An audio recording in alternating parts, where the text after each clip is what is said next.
And now Stephanie Tsai has a more in-depth look at the life and legacy of Shinzo Abe. Thank you, Judy. I want to bring in Professor Mike Mochizuki, who is the U.S.-Japan chair at George Washington University. Professor Mochizuki, thank you for joining the NewsHour. Watching that astonishing video of Shinzo Abe being assassinated, a long-serving world leader taken down with a couple shots from a homemade gun in a country that has almost eliminated gun violence. Professor, what is your reaction and what are the repercussions? Okay, well, first of all, I want to express my deepest condolences to Prime Minister Abe's family, friends, and colleagues, and to the entire Japanese nation.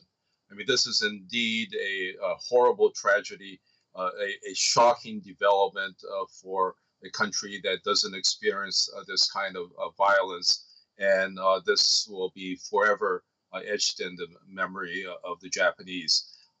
And I think one of the things that's important to note is that you don't have much in terms of gun violence because handguns are completely banned. But at the same time, over the last few decades, attacks on Japanese politicians have not been that rare. And so this will cause, I think, the Japanese to become much more vigilant about providing safety for politicians. But without question, Prime Minister Abe is perhaps the most consequential prime minister that Japan has had since the end of World War II. Let's talk a little bit more about Mr. Abe's legacy, first on the world.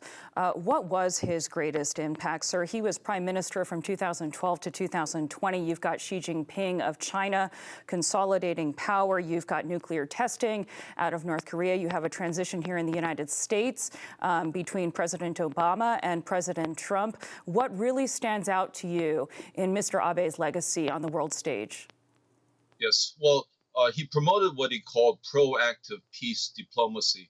And I think he will be remembered most for his vision of a free and open Indo-Pacific and his efforts to promote security cooperation among Japan, the United States, Australia, and India, what is now called the Quad, or shorthand for the Quadrilateral Security Dialogue. He also strengthened the U.S.-Japan alliance by relaxing some of the constitutional constraints on defense policy and pushing for major legislative changes regarding Japan's security role.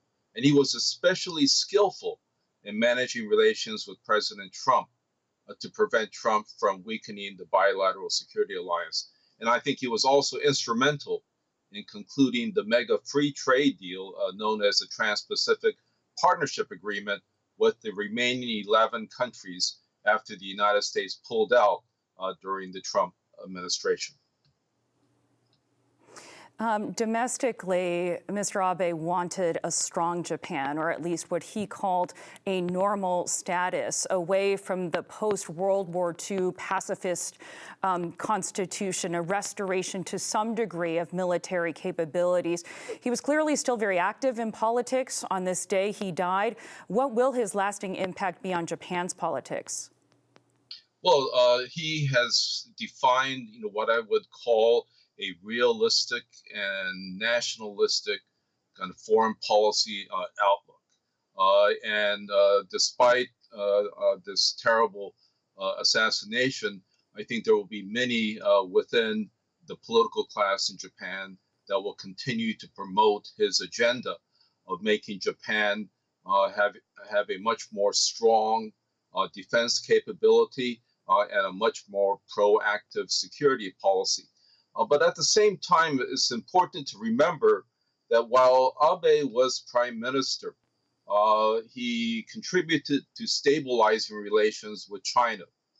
Before the COVID pandemic in 2020, China-Japan relations had improved to such an extent that Chinese President Xi was slated to make a historic state visit to Japan.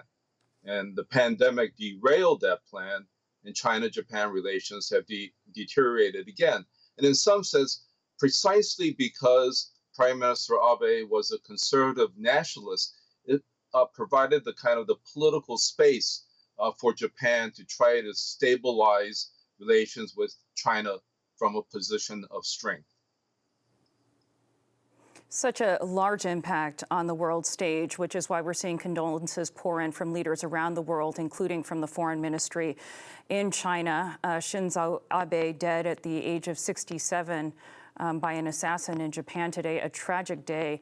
Mike Mochizuki, chair of U.S.-Japan relations at George Washington University, thank you so much for joining the NewsHour. Thank you.